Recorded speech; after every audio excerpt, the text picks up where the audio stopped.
So, our presenter today is Asia Evans.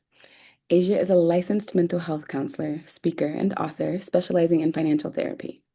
With over a decade of experience, Asia is determined to help people break the taboo of keeping money and emotions a secret.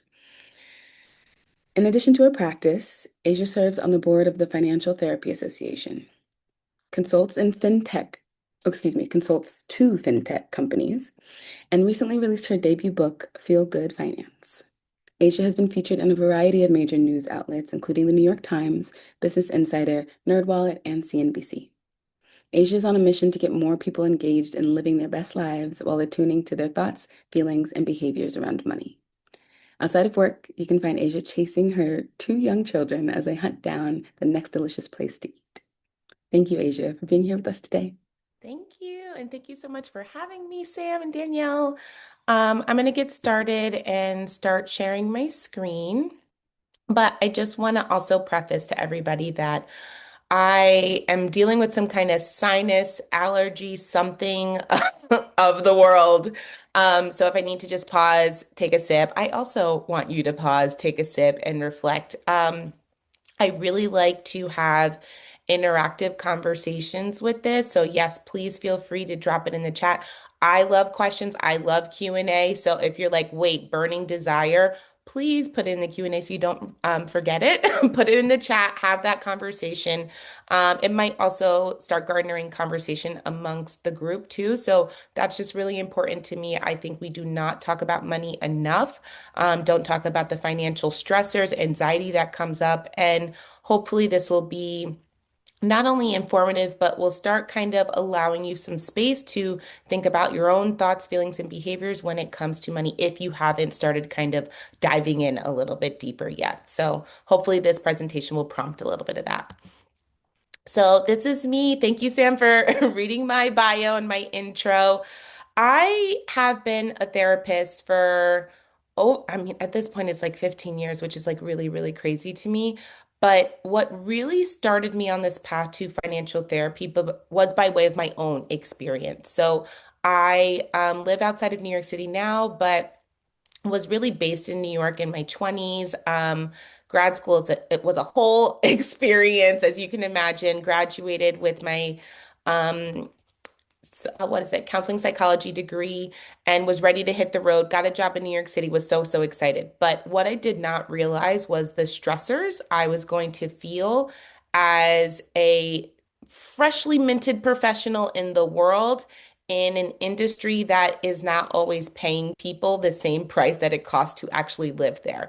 So I very quickly was like, what's going on? I should be making more money or I should be able to make it like just financially. And that really prompted me to start looking into my finances and diving into some of the feelings I was having. For me personally, a lot of it was coming out in self-esteem and just feeling bad about myself that I wasn't in a different place as my peers. And as you can imagine, when you're either friends from your community, your high school, or just undergrad are around you and they're making money and have jobs and are surpassing your salary, it can get really uncomfortable very quickly. And I was feeling that discomfort despite all the lovely education that I had. So, I really do speak to this as somebody who has gone through it. And that is really what led me to this work to begin with. So, let's talk about what financial therapy is in general. So, just kind of to ground us in some of the terminology that are going to be coming up throughout the presentation.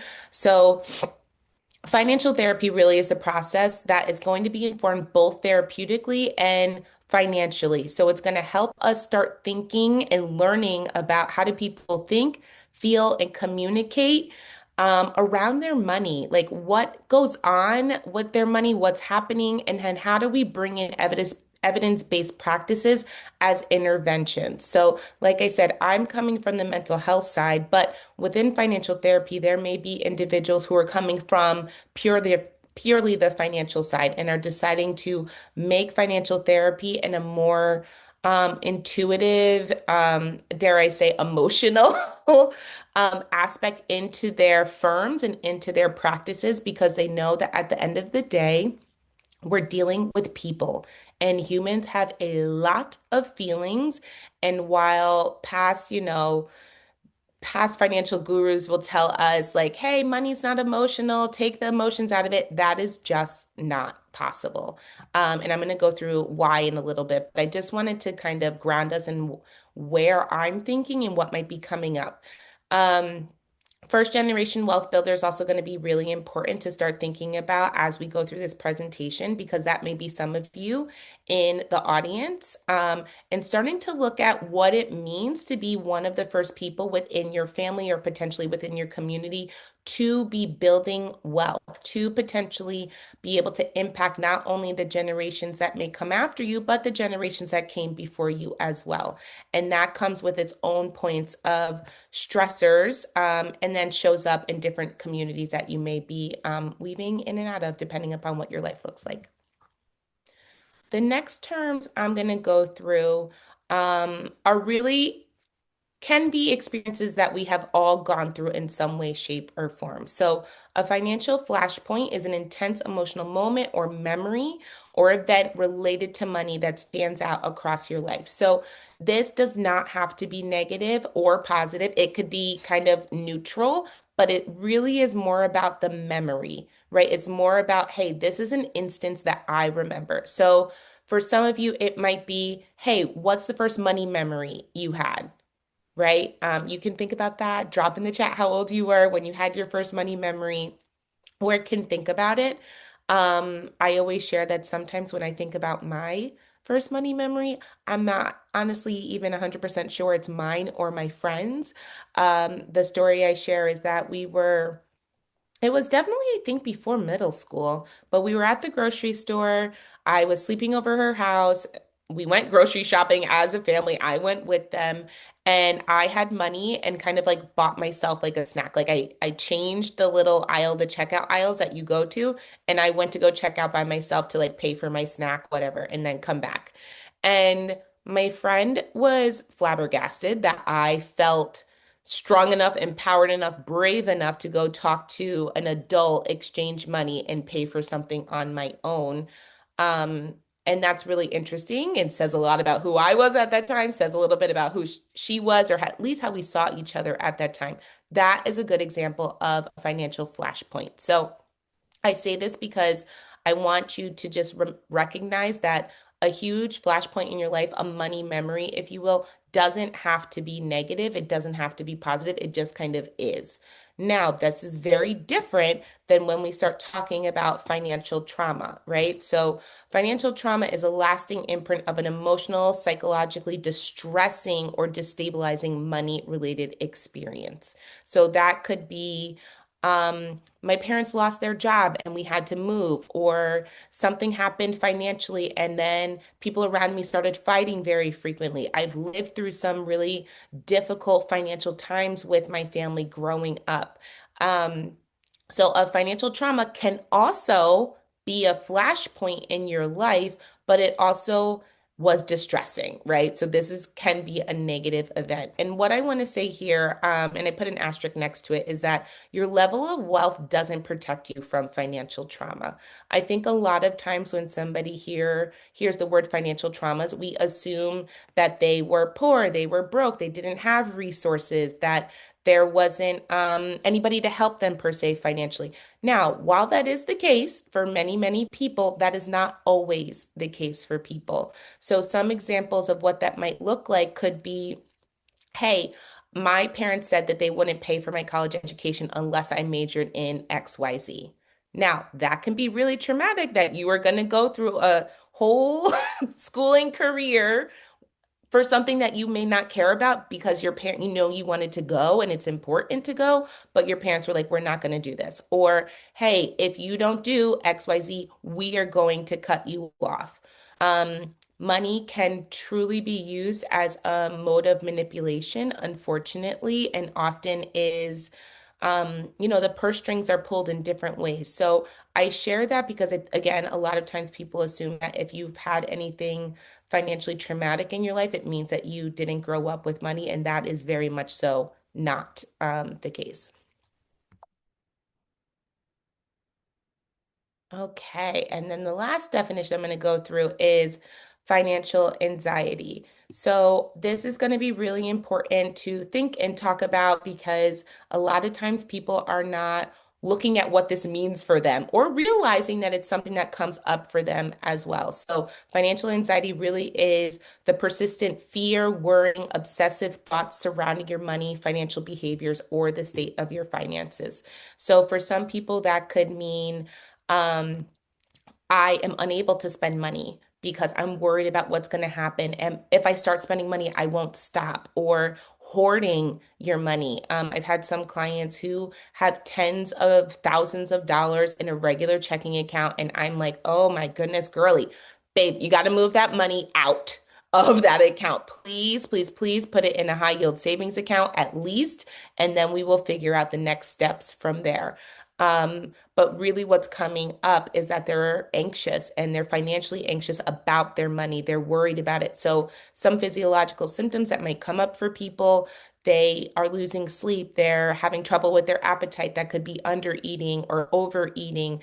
They're ruminating about this whenever they start thinking about money or need to do a financial activity. They're sweating, for some people, they are like literally hyperventilating. It could throw them into an anxiety attack, a panic attack, as well as just feeling a little bit obsessive about it. So I think I'm painting the picture of some of the things that might be coming up for people. And you know what you feel like, right? So you think about, hey, when do you feel like I'm starting to sweat having this conversation? I'm starting to get uncomfortable. I'm avoiding my money. I'm avoiding my statements at the end of the month, or I'm not checking my bank account at all and just swiping on a hope and a prayer, hoping that it's all just going to be fine after I spend said money.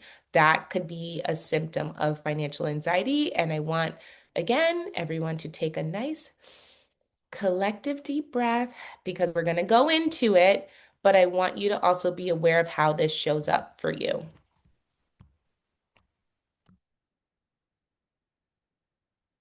So, when it comes to money, we have to start at the beginning. When you were a kid, what did life look like? So I take a little bit of a different approach and I like to look at the macro view first. So thinking about what was the context of the world while you were growing up. And this could be wherever you grew up, what was going on? What was trending? What were the vibes of the time? What were the messages that may not have been being said in your immediate household, but you may have heard or picked up from around the world, like around you. So, good example of this that I'm thinking about now. Netflix just released the Tyra Banks like American Next Top Model documentary. People are responding to it. They have a lot of feelings about it. Uh, and I didn't watch the whole thing, but a lot of what they kept saying was, well, this was the times. This is what was going on. This is how we talked about bodies at the time, which is not untrue, but that is what they're describing is the macro view of it. Now, if you start thinking about your own experience, what was the macro view of money growing up around you or around your system? So outside in your community, in your school. And it's really important for us to remember that the financial system was not built to allow everyone to build wealth. And that does begin to impact how the people who might directly influence you and directly impact you then give off certain messages or certain narratives around how you may be influenced with your finances or with the behaviors around you. So, just realizing that larger societal beliefs seep into family belief structure of who is allowed to do what, when are they allowed to do it, how are they allowed to do it, and how does that impact how you build a relationship with your finances. This is going to bring us to the micro view, right? So now we're talking about, hey, how did you directly grow up? How did, whether it was your parents, your grandparents, the people in your life on a regular basis, how did they talk about money? What did you hear? What was the feeling that was going on? Particularly when we talk about kids, there's a lot of nonverbal communication that they are see seeking in, like that's coming into them that they are trying to make sense of without having the words attached to them. Now, when we start talking about money, this is going to be a huge point for kids. So, how did you witness the people in your life managing money, behaving money, talking about it, whether that was at home, at work, what you were watching on TV, that goes to the macro view, at school? All of this is going to add to what you believe about money as well as your money narrative. So, the way I think about money narrative is just the story of the experiences around your money that you may have lived through at different times. So, I want you to just think to yourself, did your family talk about money? Was it a conversation that they had openly? Was it comfortable? Did you feel like you were picking up on certain messages about money, whether they were saying it directly to you or just kind of in your earshot for you to pick up? Do you know what the patterns were going on around you? So for some people, it could have been like, hey, payday came every Friday. We went out to eat. We had a ball time. We had a good time, balled out, had all these things. But by Wednesday the next week, there was stress, right? We were uncomfortable. I had a client who came to me because she was like, Asia, I cannot get my spending under control and was really struggling with that. And part of my process is to start at the beginning, if you will, and go through, hey, what was money like growing up for you? And it took us a while, but after some, deep questions and probing, she was able to say, oh, when I was growing up, whenever my mom was stressed out, we went shopping. Every single time my mom was upset, we would go hit the mall, we would go out to eat, we would go shopping, and that's what we did. And she didn't realize that she also was repeating that cycle herself without recognizing that that's what she had seen in the modeling behaviors. So, I want you to start thinking about or identifying different patterns that might have been coming up within your life and within your story, watching the people who raised you or the people around you at the time. So, again, this is going to be talking about our stories, right? So, people start to understand the concept of money around age 3. So kids will understand like, hey, this dollar represents something. This coin might represent something. They can't use it, of course, but they are beginning to understand that what the concept is. And around ages 7 to 9, that's when a lot of our money beliefs are formed, which is very frightening because I have a 6-year-old and a 4-year-old. So I'm trying to be very conscious about how I talk about money. What does this look like when I say no? Um, how do I start to help make sure that their foundation around money is as positive and as abundant as I can make it while knowing that, we all have to navigate it. Many feelings come up during that time. So, again, this is going to speak to the modeling, the representation that you saw, and how it impacts how you think about money.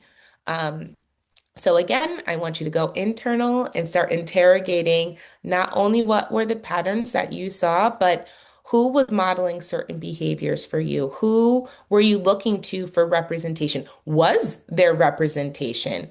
Representation of what it could look like and what it does look like for your life, what felt possible. So again, very, very, very important because those stories and narratives can really become embedded beliefs in ourselves. And we have to start thinking about, is that my story? Or am I just continuing to perpetuate a story that belonged to somebody else that was close to me, but my life actually does look very different.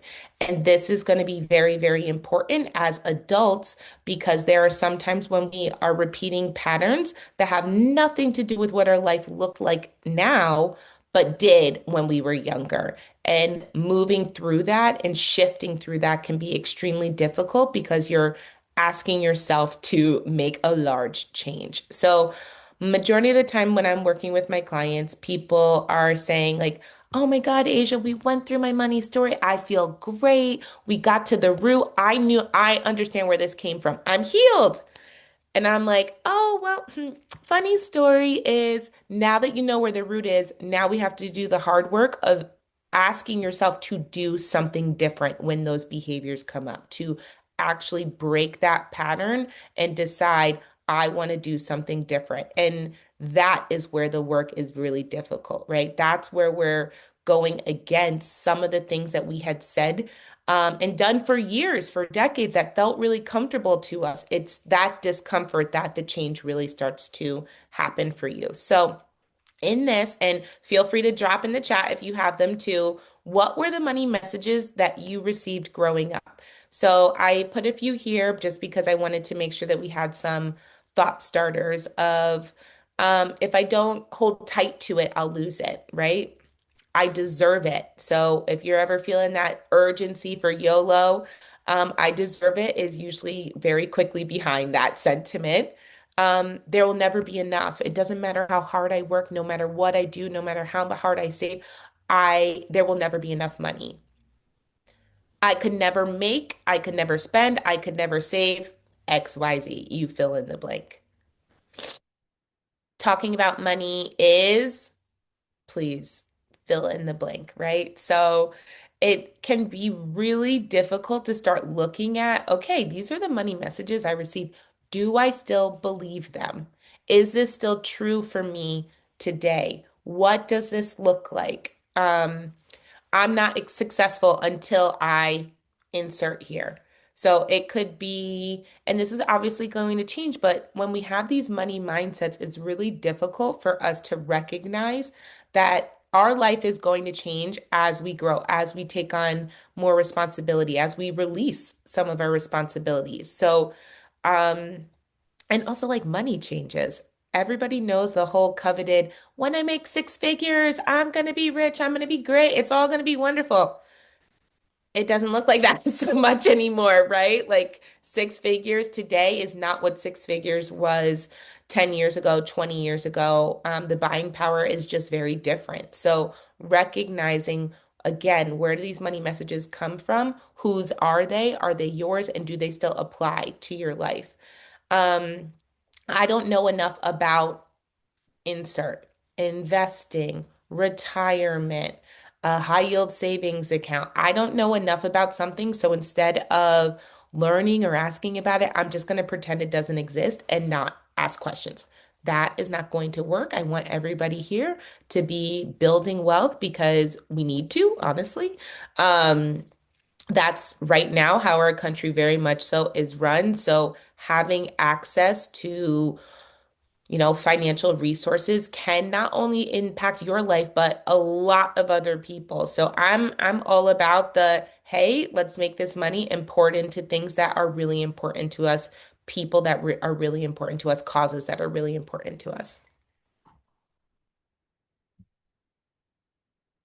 So I want you to take some time, if you have a sheet of paper, or you can drop it in the chat. What does money represent to you? I want to pause because I'm curious about the chat too. So start thinking about that.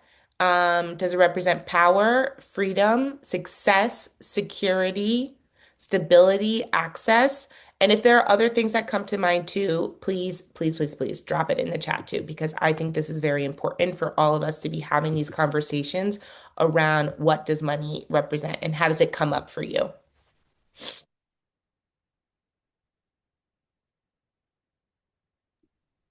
As we come up with what money represents for us, people have really been giving us, I think, really relatable experiences of our money narratives in the chat that I definitely recommend everybody go through and see which ones you connect with. A lot relate to how I grew up, definitely. Look what I bought on sale. So true. I love it. Yeah, I live paycheck to paycheck. We don't need it instead of we can't afford it. Don't worry about it. Very much so worries about the situation, 100%. Oh, so true. The amount of times that I would drive somewhere to go get cheaper gas is really wild to me looking back, right? Freedom, security, access, opportunity. Amazing. Amazing. Great. I love this. Keep this chat going because, again, we do not talk about money enough. And This again is going to make, I want you to start thinking about, and I say interrogating because again, I want you to question these beliefs and whether or not they are yours, or if there's somebody else's kind of still speaking through you. And this comes up a lot when we are asking, what does money represent to you? Did it represent that to the people who raised you, to your family, to your friends? Where did that belief that money represents X come from? Whatever it is.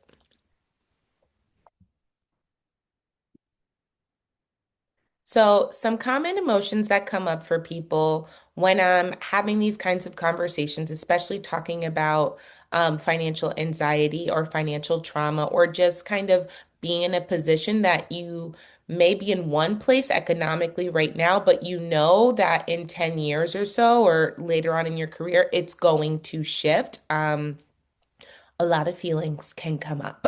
So the ones that I see the most are definitely guilt and shame. So I'm going to start there. So guilt, I think, is going to be really important because a lot of times people use guilt and shame interchangeably, but they are very much so different. So guilt is looking at feeling bad that you are in a different position, right? So when we're talking about money, it could be, hey, I feel bad that I go home and I'm in a different financial position than some of my family members might be, than some of my community members might be.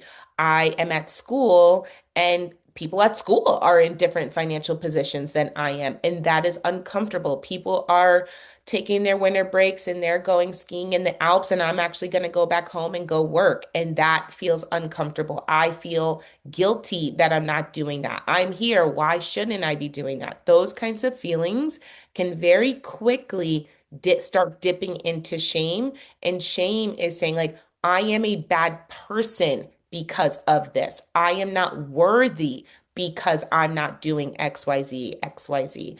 And that can be really difficult for people to get out of because shame is almost the beginning stages of spiraling into depression, right? If shame gets too big, it really can isolate you and make you feel like you're the only person in the world going through this and that nobody else understands, which I can guarantee you is just not the case. Somebody has lived through this in some way, shape, or form, but just may not have talked about it.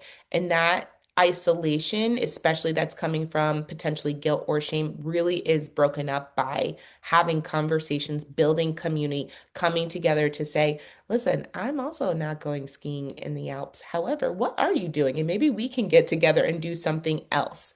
So, finding a way to have some of these broader conversations, especially when it comes to moving or shifting economic classes. So, again, what does that look like when your life looks very different than your friends, your family, your community?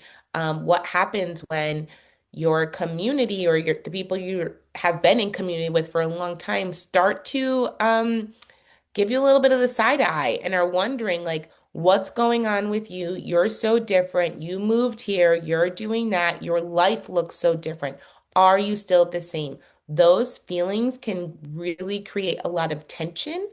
Um, Around, like, who can I trust, who trusts me, and where do I fit? Where does this feel comfortable? Especially if you're navigating family origins that do not look like where you're living now, right? Whatever that is. I have a lot of clients who had graduated and are now living and working in New York City and are moving through their careers and they're doing fantastic. But they're like, Asia, my life in the city looks so different than my life back at home. And people might see through social media that I'm doing other things and I'm traveling or I'm enjoying different aspects of life that I could not afford to do. And now I'm uncomfortable.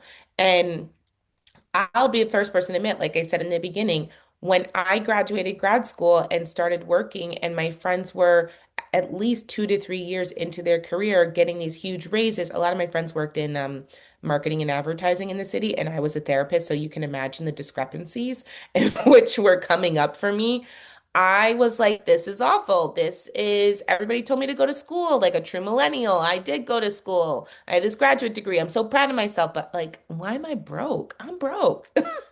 And it felt so uncomfortable. And honestly, it felt like I would never get to a place of um, not even being on par, but just feeling like I was okay. And that took a lot of work that I had to do on myself to not feel so bad about it and also to discover like where my own anxiety was coming from, where some of my pressure points were coming from.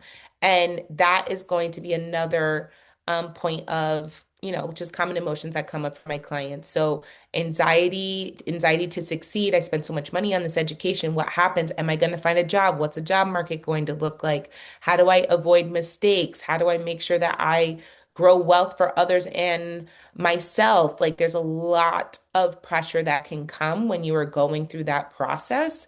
Um, and just the feelings of scarcity and that mindset around, am I going to get there? Is this going to be worth it? How am I ever going to pay off my student loans? I say this, I'm still paying off my student loans. I do not regret them at all. But because I would not be in front of you if I didn't have those student loans, right? I would have never been able to afford to get my master's. But I do think it can really quickly spiral into pressure and anxiety that you put on yourself because you were going through education in a very particular way. Um, and then I'll say the imposter syndrome that can come up after that of feelings of like, do I belong here? Do I know enough? Is that okay? People are living a different life than me. I'm uncomfortable about this. Questioning yourself. And like I said and shared about myself, like impacts on your self-esteem and potentially festering of self-doubt. So all of these feelings come up. They're all very natural. It's all okay for you to have. Um, but we have to do something about them, right? Like we cannot just let them fester unchecked completely.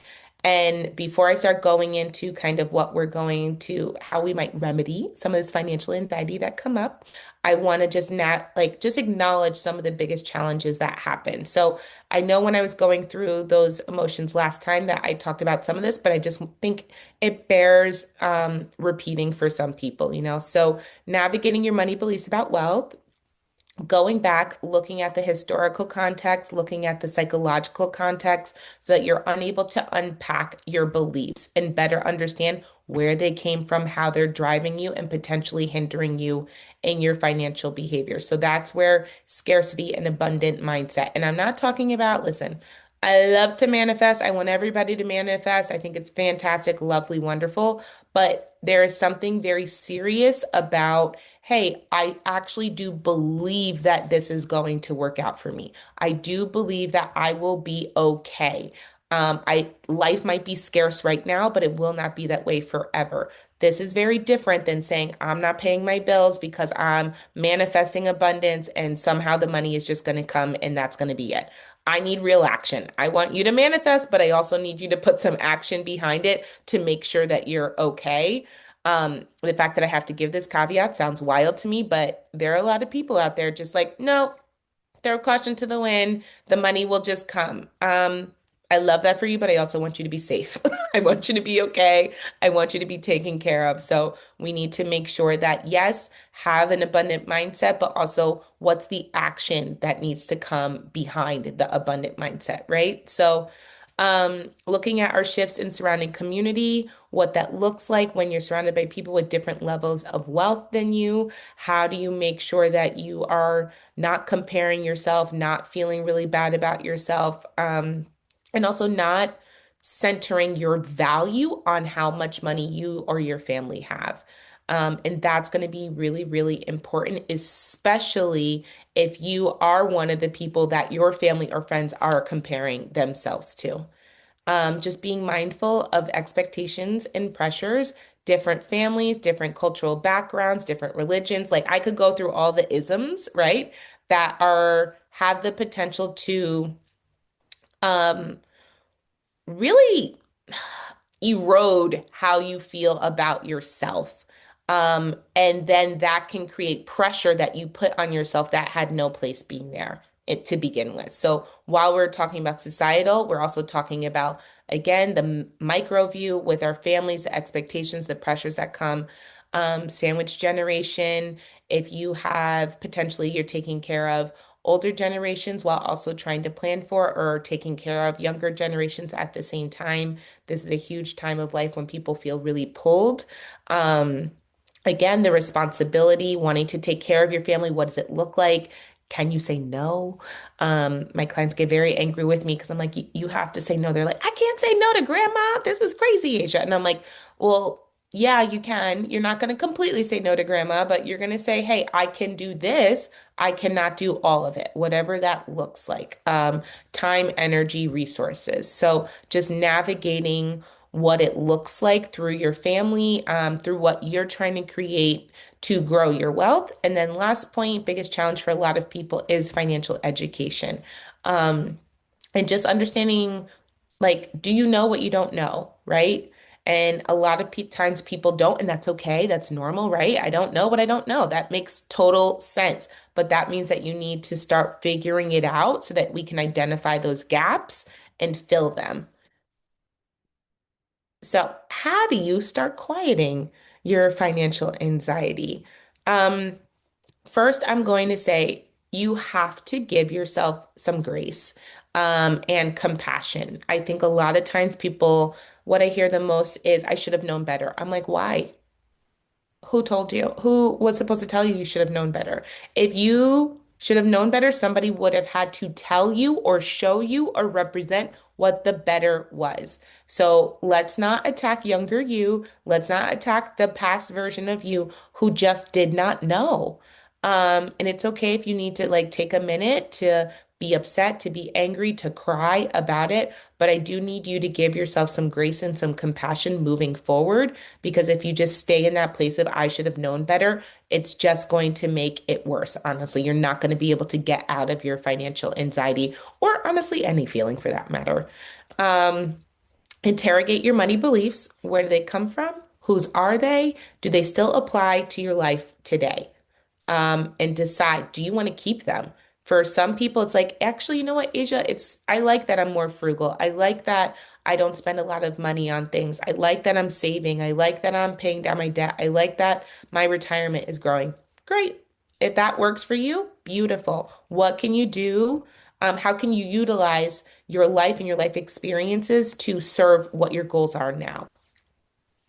Identify and validate your emotions. So this is very close to giving yourself grace, but I need you to just like sit. This is so difficult for people.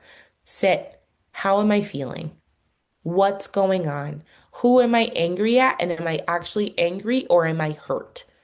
And really taking the time to identify what's going on. So I gave you the example of myself in the city, feeling bad about myself, what's going on.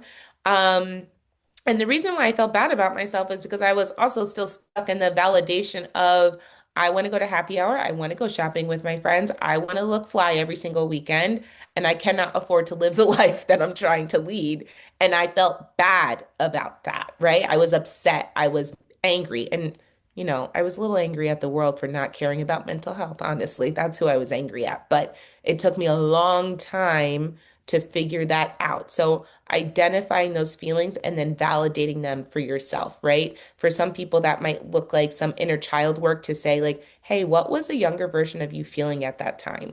What was going on for them? And validate those feelings so that we can move through and start the healing process. Um, Recognizing that two things can be true at the same time. You can be so grateful for your life and so grateful for your opportunities and also wish that it looked a little different. That your circumstances were a little different. That, hey, I wish I did this in the past. I'm not angry, I don't regret it, but I do wish I made a different choice at that point. But I didn't know because I'm going to give myself some grace and I understand and can identify what I'm feeling right now because I have gone through this process, right? So just recognizing that you can hold multiple feelings at the same time and two things can be true at the same time for yourself, right?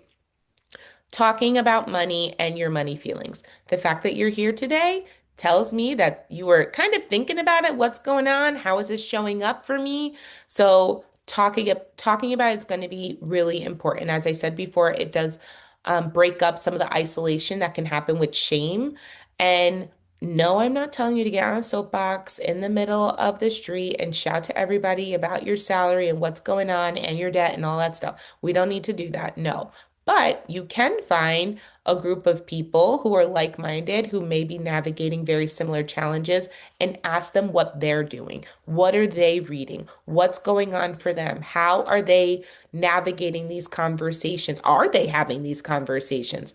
Just finding people to talk about um, money, what they're learning, just information, but also your feelings too. It's going to be so important, and it will also permeate then how you guys operate as a community. So I bring up friend trips all the time, people getting married, bachelor parties, bachelorette parties, all of the everyone wants to have a party. And you know what? I do too. I love to be in community in this way, but a lot of times we're not talking about the money that comes up. So perfect example, I am going on a girls' trip with some of my friends from college. We don't go every year, but we're trying to. We all turned 40 this year, so it's like we're celebrating, right? Like this is our time, this is our moment. From the jump, and this happened last year, I was like, what is everyone's budgets? Because we have some people who, quite honestly, are making double what other people are making in the friend group. And what one person can afford does not mean that the other person can. So let's just set the tone right now. What can we afford? What's the budget? So this year, when it came around, immediately it was somebody else. What's the budget? Everybody put your budget in, drop it. We said, hey, let's stay at this one hotel. And then a friend of mine was like, you know what?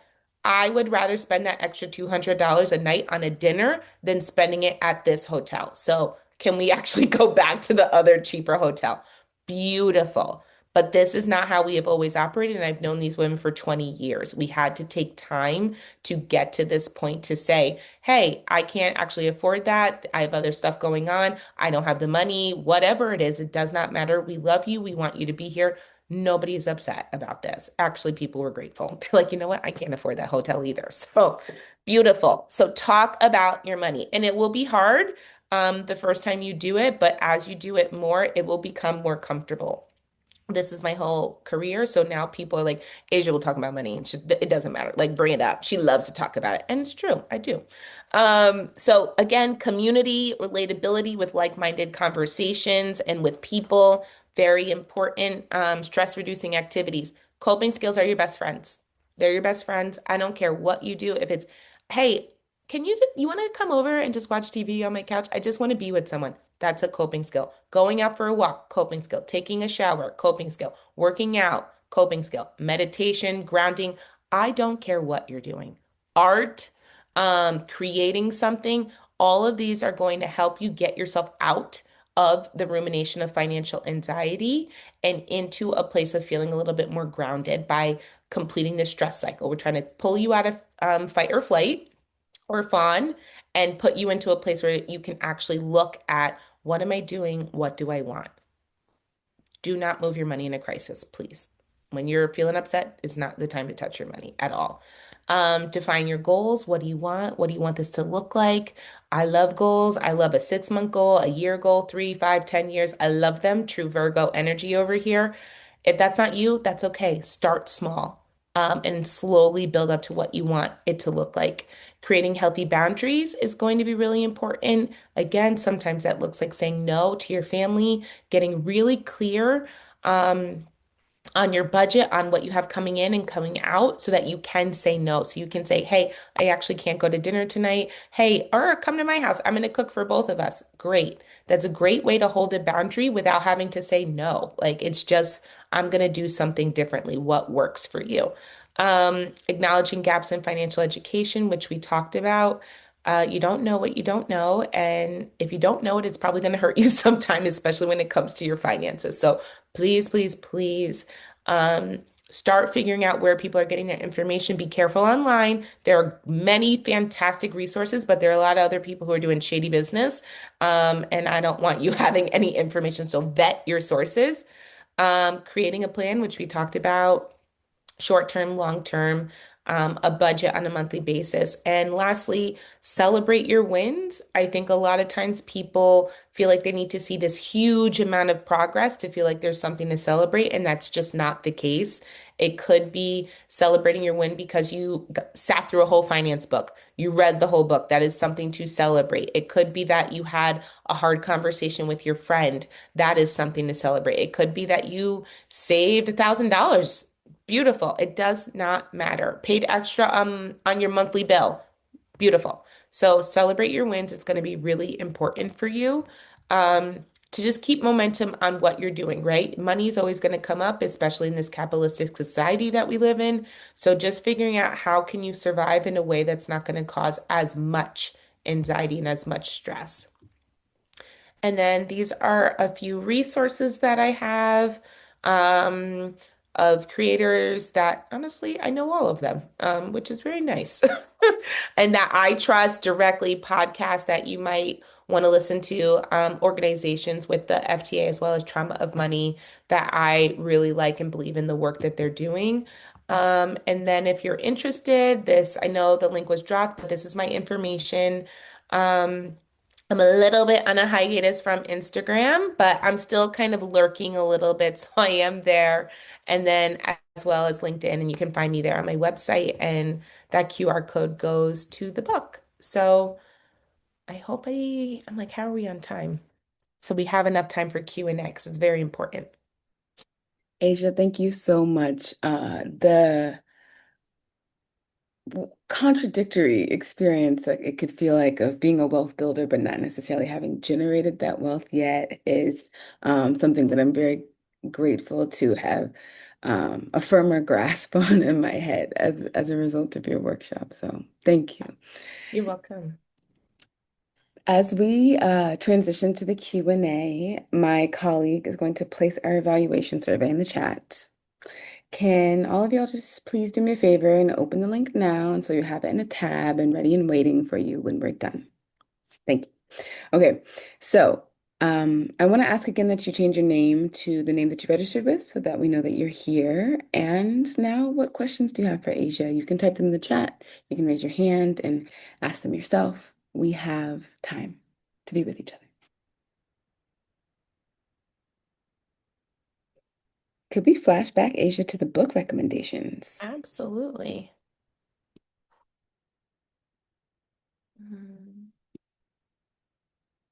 Adam? Is the chat up? Yes, thank you, BC. So, as y'all gather your questions, Asia, I have one for you. Yeah. How do you recommend having a financial question or conversation with someone who it might be tricky to have a financial conversation with? You Hmm. mentioned friends or even partners, not even tricky, but just new, and new things Yeah. aren't the easiest. Yeah. Uncomfortable. So my favorite way to start the conversation is labeling how I'm feeling, right? So, and I'm going to give example for friends, for partners, for family, because those three things come up the most. So one with friends, it might be, hey, I am on this financial wellness journey. I have been really thinking about my money more seriously, and I'm realizing that I might need to, again, vulnerability warning right here, um, cut Next back Thursday. a little bit. So I might need to cut back. That might mean that I may want to stay home and do things together or find different alternatives to do things for hanging out, or I might be not be able to go on those trips together. But I am really hoping that that doesn't shift what our relationship looks like because it's really important for me to show up for my community and feel like they're showing up for me. But I'm really focused on XYZ, whatever that is. If you're going to have a conversation with a partner, hey, boo, we really need to talk about our finances. I am feeling uncomfortable. I am stressed out. I am worried. I'm excited. I want to build a good foundation. How do we start having conversations around that more frequently? Is this something that comes up for you? Again, that's starting with an I feel. And the thing about this is these conversations are so hard because of vulnerability. It's very difficult to be vulnerable and put yourself out there, but all of these humans care about you, right? All of these people that you're trying to have these conversations should care about you. And if they have a negative reaction, then we might need to do some other kind of self-reflection, right? So people should want you to be at the very best place that you can possibly be, even if they're disappointed. And that's okay, right? Like you can hold that disappointment, you can still show up for them. It just might look differently. Um, and it doesn't mean they don't care about you, and it doesn't mean you don't care about them. And if somebody tries to pull that on you, like, no, thank you. Like this emotional manipulation that we're heading towards doesn't feel comfortable for me. So let's not. You're really upset. Let's take a break. We can come back to this at a different time.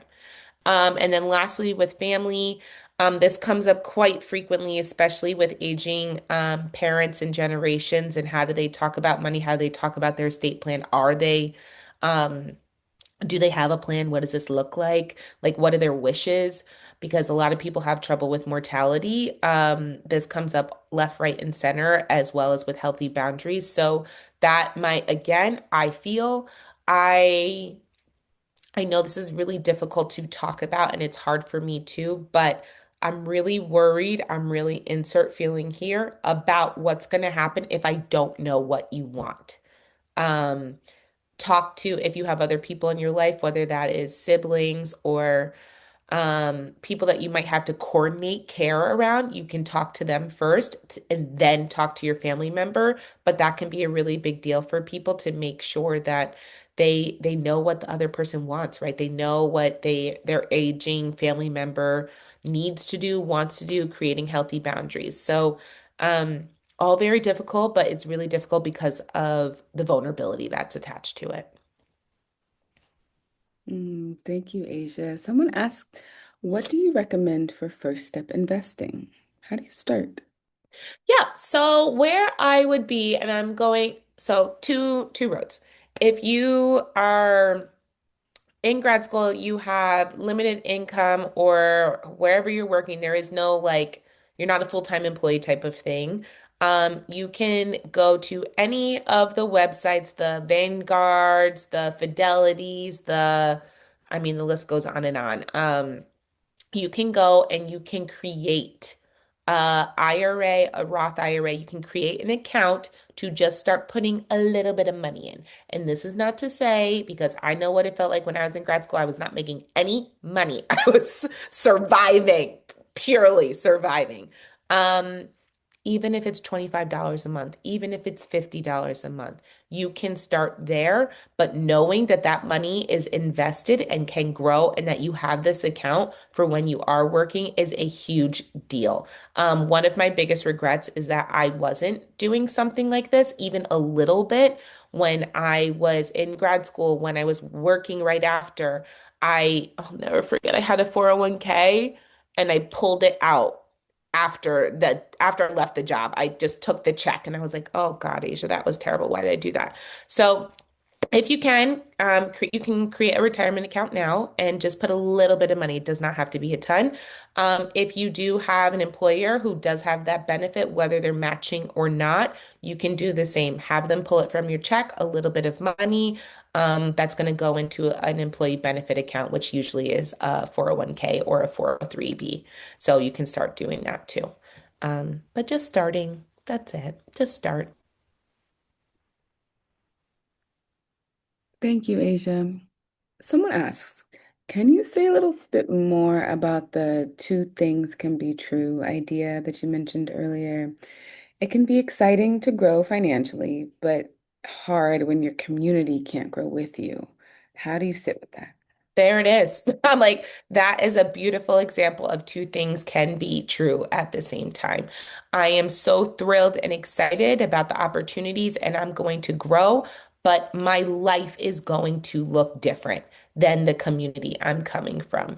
Um, and a lot of that is how do you hold true to your like community of origin or your family of origin while also realizing that you are now taking a foot out of that place and stepping into a different economic class or stepping into spaces where people have no idea where you come from or what you've experienced.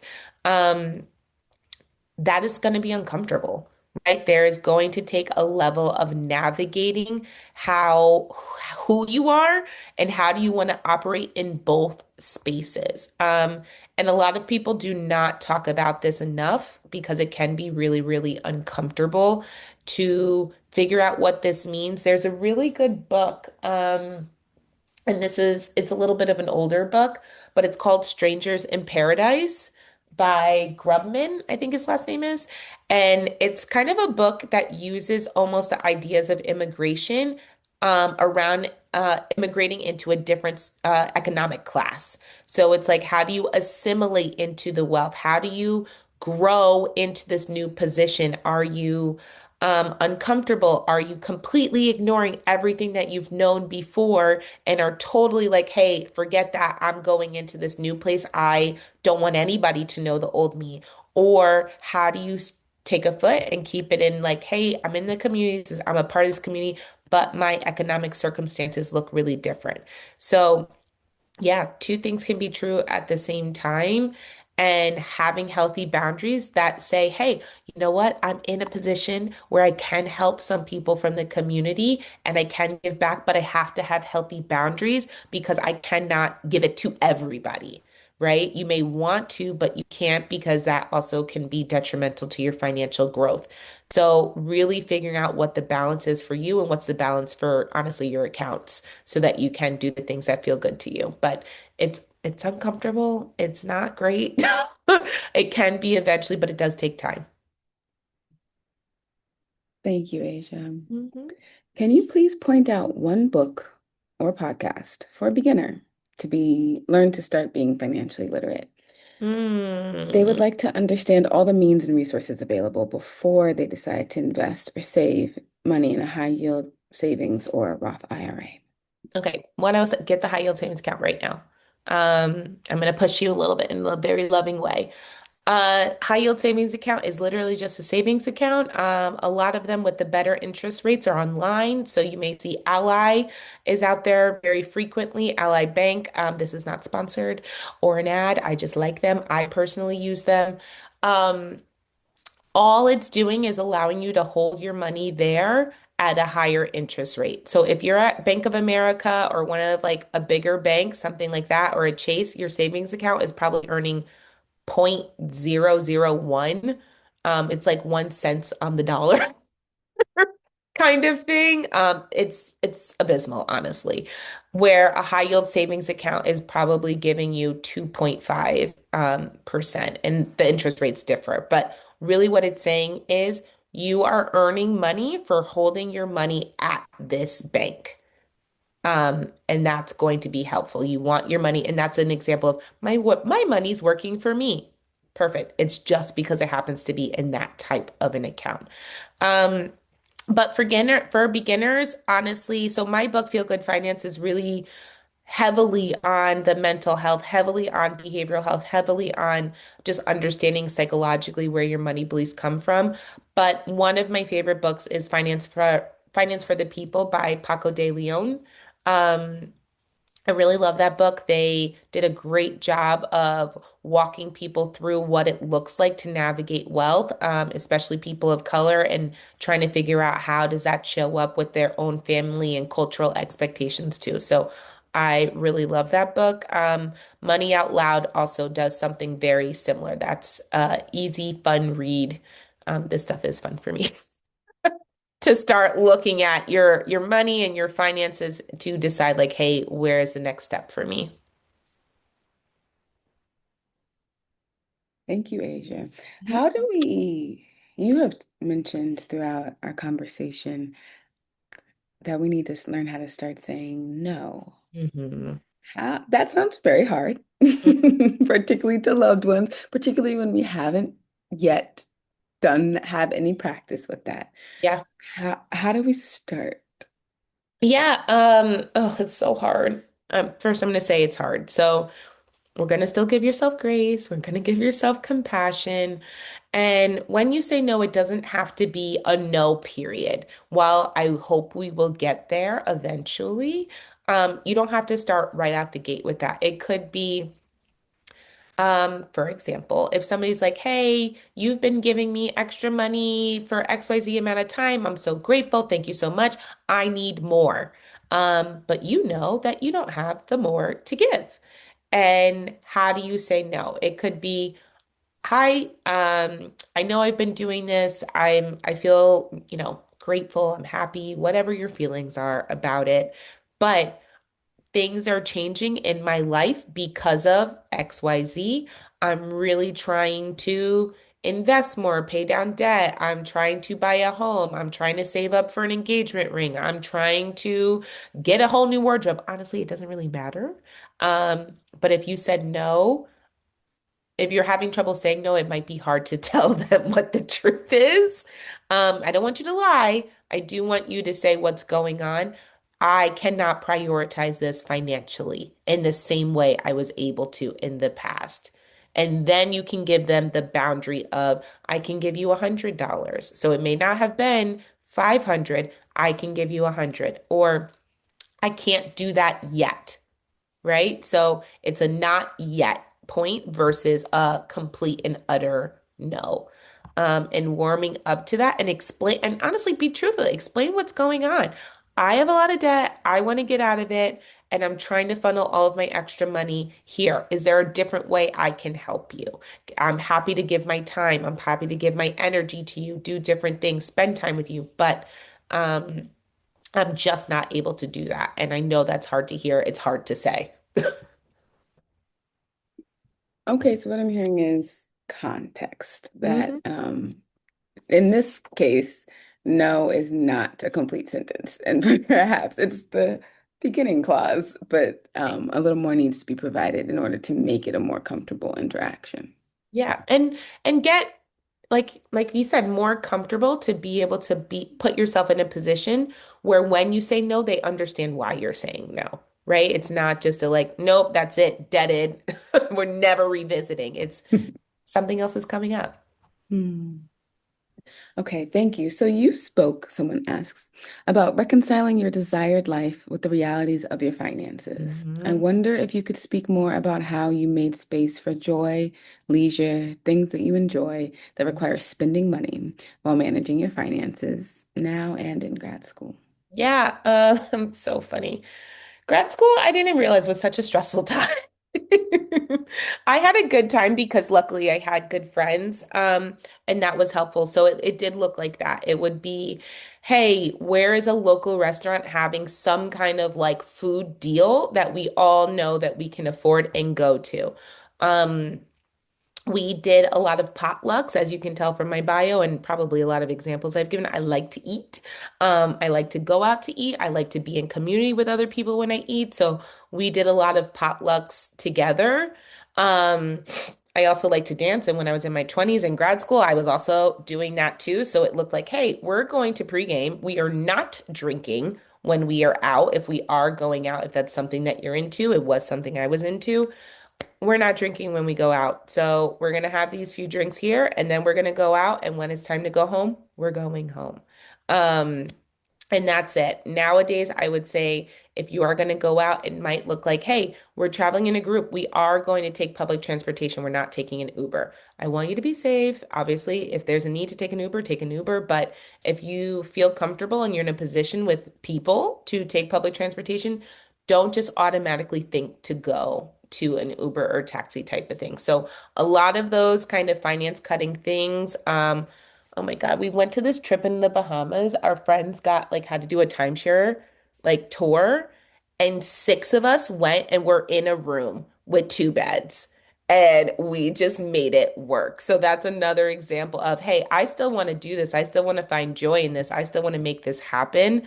Um, but it's not always going to be the luxe life. So that definitely is how I was finding joy in grad school. And now, especially now, I'm thinking about I have kids, they're in daycare. Daycare is astronomically expensive. I'm thinking about my retirement. I'm thinking about how I'm paying off my debt. I love crunching my personal finance numbers. I have a nice routine that works for me. And I have spending my money in there too. So this weekend, we took a day trip to Philly. I knew exactly how much the day trip was going to cost. We are brewery family, so we went, had like 2 beers, ate lunch with the kids, let them run around, and then went to a children's museum in Philly. Um, so having that ability to do that because I put it in my budget makes me feel good. And I hope the same for everybody to look at your numbers enough to know, hey, this is my budget. This is what I can afford. What is extra, right? And now, even if it's $50, you can figure out a way to have a good time on $50. It again, it's not going to be the Lux Life. It might just be, oh, hey, let's do a potluck, like let's have everybody come over, or there's something going on. A lot of towns and a lot of cities do cool things that are not as expensive if you have to look, but you have to look for them, right? And get creative. So those are ways right now. I also just, I know what it feels like when and I'm going to call it out like the Dave Ramseys of the world are telling you, you cannot go to a restaurant. You're eating like rice and beans. All you do is pay off your debt. What I have found is overwhelmingly that when people are that strict with themselves, they fall off and are unable to get back on track. I want you to be saving for retirement and paying off your debt and living life when you have some joy too. So it might just be it's not as quick, but it also may not be as painful when you're doing it that way. So balance for you. Yes, I can imagine how like being able to find our version of balance is what we're striving for, right? Yeah. Yeah. Are And there what that any? looks like, and it Mhm. changes so much, right? Like Mm. I think back to when I was in grad school by myself, like I lived with roommates. I think I was spending maybe $50 a week on food, like grocery shopping for the week. And I'm like, wow, that is insane. Like thinking I at this point I can't imagine food being that cheap. It sounds wild to me. Because again, inflation and things have changed, but now I'm spending like nearly triple that for a family of four, which isn't bad, right? But you have to find that balance for where you are in your life. That would not be possible for, again, the way I like to eat, um, for a family of four on $50, not the way I want to eat. And I had to get clear on that, you know? Yeah. I'm hearing that there's a huge level of reflection and honesty and reckoning that needs to happen with us in order to really be able to have a firm handle on our finances. Yeah. Are there any specific platforms or tools that you use to budget, track your finances, or invest that you'd be willing to share? Yeah, absolutely. So I listen, I really liked Mint. Mint went away this past year. That was kind of like a budgeting platform by Intuit, but it's gone now. My next fave that I have been using and have been recommending to clients is Monarch. I really like it. I think they have good UX. I think it's fun to use. It will connect to all of your bank accounts if you want it to, as including your credit cards, and give you kind of statements. Um, so Monarch, people really like Copilot as well. I haven't used Copilot directly, but I there are people that I know and trust that use it and really like it for budgeting, for tracking as well. So those two, but honestly, I'm gonna like really talk about my like I'm a plan like you can't see it, but like this is my planner. You see how huge that is? I write it down. Like that really works for me. To like literally, I have one sheet that is our whole monthly budget for the family. Um, and then I write down every month what bills come out on the day of the month kind of thing and go through it. So for me, I found that writing it down is the biggest thing that is helpful for me. And then honestly, when it comes to tools for investing, I just use the platform that like my that holds my money, right? So really utilize like what are the resources? What are they telling me?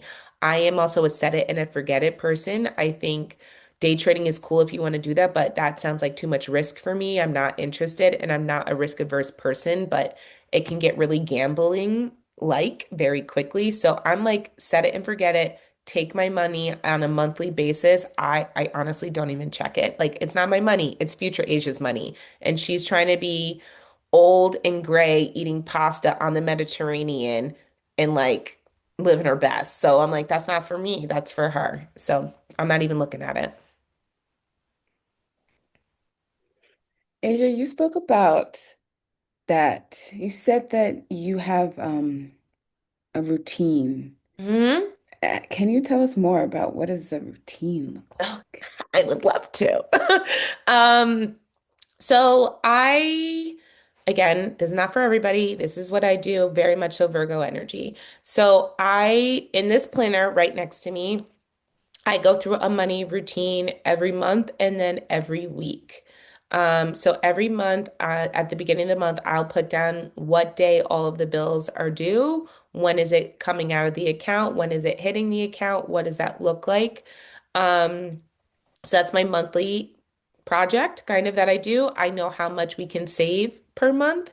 So at the end of the week, um, I will move. So my husband gets paid weekly and I get paid every other week. I pay myself every other week. So what I will do at that time is every week I know how much money needs to be moved into our savings account to equal what the monthly like goal is. So I will just take that out right away. And this is what people are talking about when they say pay yourself first. When you hear these things and you're like, what does that even mean? Like, what does that look like? That's what they're talking about. When you get the money, when it hits your account, move it into the accounts that are important. So both of our retirement comes out directly. I move out the money that needs to go into the savings directly. If it didn't automatically come out of my account that week, whatever bill is due, I will pay it on that Friday.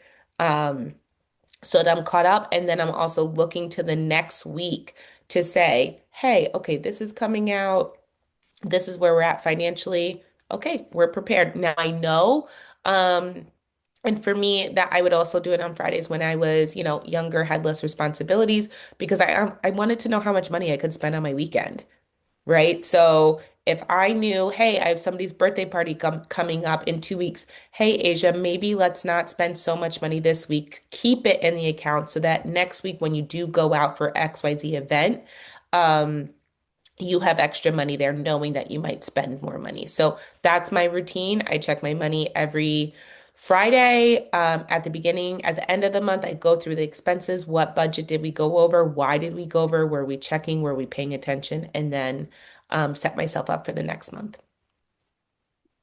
Thank you. Asia, someone asked, how do you suggest showing up for family financially? As I'm able without creating dependence Mhm. or making them feel bad or judged. Mm. So I think this can be difficult because especially about like how you want to show up for them. So if you honestly, it kind of depends on like how they feel.